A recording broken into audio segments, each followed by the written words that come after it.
오늘부터 새벽 기도 시간에 고린도 후서 말씀을 묵상하겠습니다. 바울이 에베소에서 고린도 교회 여러 문제들에 대해서 양떼를 사랑하는 마음으로 편지를 보내지요. 그것이 고린도 전서입니다.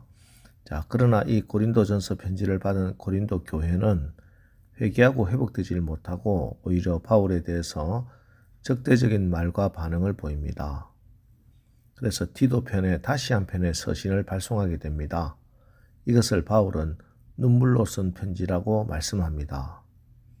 그러나 이 편지는 정경도 아니고 지금 남아있지도 않습니다. 어쨌든 이 눈물의 편지를 보내고 나서 디도로부터 아무 소식이 없자 더 이상 기다릴 수 없게 된 바울은 마게도냐로 향하게 되고 이곳에서 디도를 만나 고린도 교회 소식을 접하게 됩니다. 그리고 다시 고린도 교회에 편지를 보내는데 그것이 바로 오늘부터 우리가 읽을 고린도 후서입니다. 이렇게 본다면 고린도 후서는 고린도 전서를 기록하고 얼마 지나지 않는 시점, 아마 한 6개월에서 1년 이내 시기에 기록된 것으로 보입니다. 고린도 후서에서 가장 큰 문제로 대두되는 것은 바울의 사도권에 대한 도전입니다. 고린도 교회에서 이런 문제가 발생한 것은 이전에 보낸 고린도 전서에서 고린도 교회 잘못을 지적하고 회개를 촉구한 데 대한 일부 불만 세력들의 선동 때문이었습니다. 고린도 전서를 받은 성도들이 바울의 서신을 받고 회개하며 돌아섰지만 일부 거짓 교사들이 바울의 가르침을 비난하며 그의 사도권에 이의를 제기합니다. 고린도 전서에서도 살펴보았듯이 이 바울의 사도권에 대한 도전은 단순히 바울이라는 한 개인의 권위에 대한 도전이 아니라 바울이 전하는 복음에 대한 도전으로 이어지게 됩니다. 그래서 바울은 고린도 전서와 마찬가지로 자신은 십자가의 도, 즉 복음만을 전파한다고 강하게 주장하고 십자가의 도를 전파하기 위해 자신이 당한 고초를 생생하게 소개합니다. 그래서 오늘 본문에서 특별히 눈에 띄는 단어, 반복되는 단어가 있는데 그것은 고난 혹은 환난이라는 말과 위로라는 말입니다. 인류의 역사가 내려오는 가운데 인간이 끊임없이 하나님께 물었던 질문은 하나님은 선하신 분인데 왜 인간에게 고난을 주시는가입니다. 아마 여러분들도 살아오시면서 이런 질문들을 끊임없이 하셨을 겁니다. 또 지금도 하나님 왜 제게 이런 고난을 주십니까? 하고 기도하려고 이 새벽에 나온 분도 계실 겁니다. 우리가 모든 것을 다 이해할 수는 없으나 부인할 수 없는 사실은 구원받은 성도라고 할지라도 고난이 있다는 것입니다. 갑작스러운 질병이나 사고로 가족을 잃은 분들도 있고 믿었던 친구에게 배신을 당하기도 합니다. 사업에서 실패할 수도 있고 선한 일, 주님의 일을 하다가 억울한 일을 당하기도 합니다. 오늘 본문에도 사도 바울은 우리가 생각하는 그 이상으로 큰 고난과 환난을 당했다는 것을 알 수 있습니다. 8절과 9절 상반절입니다. 형제들아 우리가 아시아에서 당한 환난을 너희가 모르기를 원하지 아니하노니 힘에 겹도록 심한 고난을 당하여 살 소망까지 끊어지고 우리는 우리 자신이 사형 선고를 받은 줄 알았으니. 바울은 자신이 힘에 겹도록 심한 고난을 당하여 살 소망까지 끊어졌다고 합니다. 또 심지어 마음에 사형 선고를 받았다고 합니다. 그럼 하나님께서 바울에게 또 오늘 우리에게 왜 이런 고난들을 허락하실까요? 먼저 자신을 의지하지 말고 오직 하나님만을 의지하게 하기 위함입니다.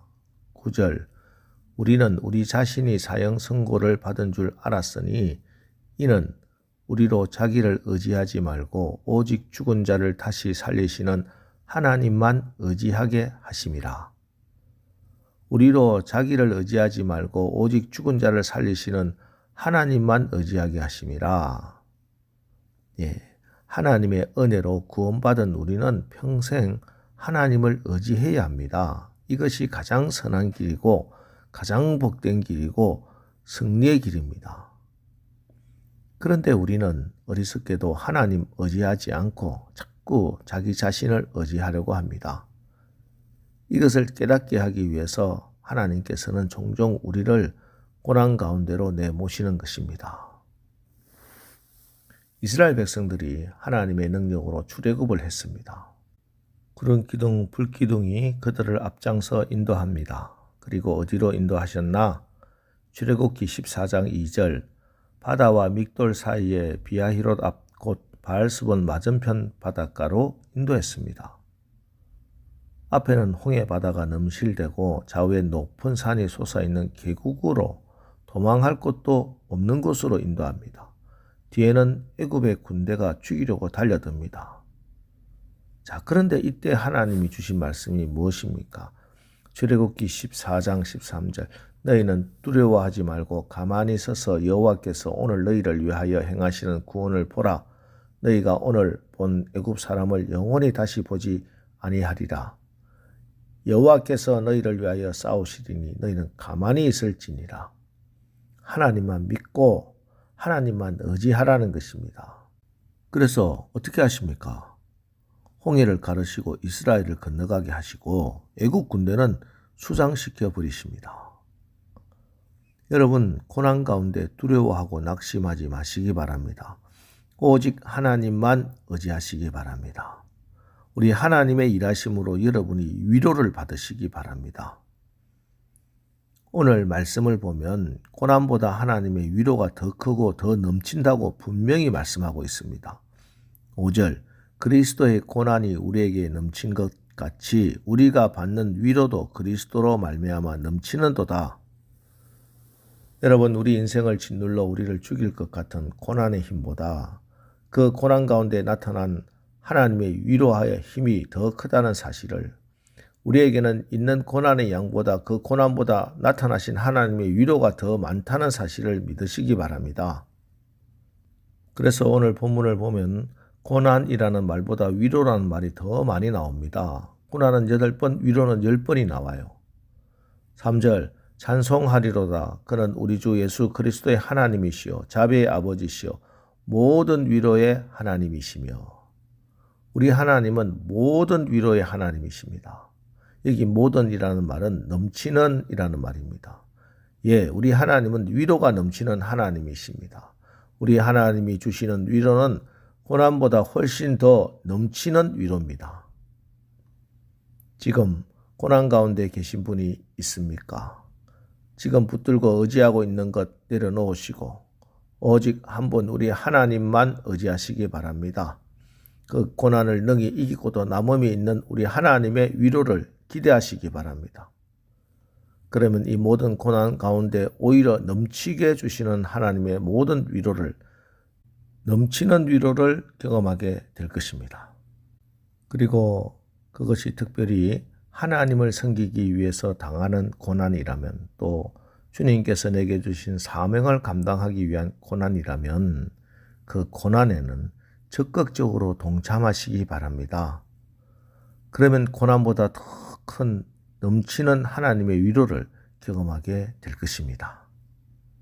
자, 이제 오늘 하루도 고난 가운데서 모든 위로의 하나님, 우리를 위로하시며 건져주시는 그 하나님을 경험하면서 고난 가운데 오히려 승리하며 살아가시기를 주님의 이름으로 축원합니다. 기도하겠습니다. 하나님, 오늘부터 우리가 고린도 후서를 묵상합니다. 우리가 이 땅을 살아가면서 예수님을 본받아 살아가려고 하면 여러 가지 고난이 있다는 사실을 깨닫고 고난 가운데 절망하거나 좌절하는 것이 아니라 우리가 하나님의 음성을 듣고 그 악한 길에서 떠나 스스로 겸비하고 기도하여 하나님의 얼굴을 구하여 하나님의 위로를 힘있게 하여 주옵소서. 고난 가운데 하나님께서 오늘 우리에게 행하시는 그 구원을 보고 하나님께 영광을 돌릴 기회로 사용하게 하옵소서. 예수님의 이름으로 기도합니다. 아멘. 자, 이제 오늘 말씀을 붙들고 주여 오늘 하루도 우리가 고난 가운데서라도 하나님만을 의지하여 하나님의 넘치는 위로를 받게 하옵소서. 우리 합심해서 기도하고 나가겠습니다. 우리 기도하겠습니다.